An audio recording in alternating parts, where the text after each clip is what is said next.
আসসালামু আলাইকুম গায়েস, আশা করি সবাই ভালো আছেন।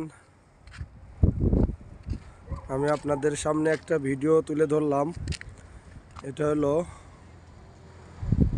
আম্মান শহর, সরি আকাবা শহর। আকাবা দেখেন কত সুন্দর দেখতে, খুবই খুবই ভালো লাগে। দেখেন এই সাইডে আকাবা শহর, আবার এইটা হলো আকাবা শহর। এইটা এখন যেটা দেখাচ্ছি। আর আরেকটা শহর হলো এই যে উঁচু উঁচু দেখা যায়, এটা হলো আপনাদের এটা হলো অন্য একটা রাষ্ট্র। সেটা হলো যুদ্ধ চলতেছে যেটা আর কি, ইসরায়েল বলে সম্ভবত।